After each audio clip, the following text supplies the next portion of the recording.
దేవుని వాక్యం అంటుందండి, చావనై ఉన్న ఆ మిగిలిన వాటిని బలపరుచుకో, వాటిని కూడా చంపుకోకు.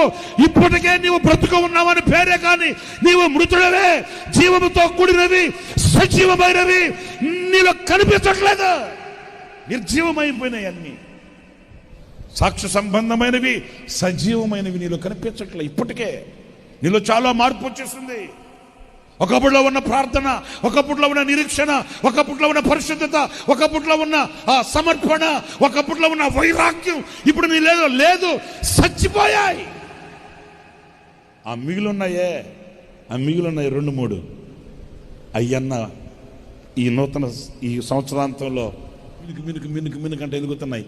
వాటినన్నా జాగ్రత్త చేసుకుని మంటేసుకొని కొంచెం ఆ ఉజ్జీవాన్ని, చెప్పండి, ఆ వైరాగ్యాన్ని మరలా పొందుకుంటే నీవు మరలా ఒక నూతన స్థితికి నువ్వు రావడానికి దేవుడు నీకు ఒక అవకాశం ఇస్తున్నాడు.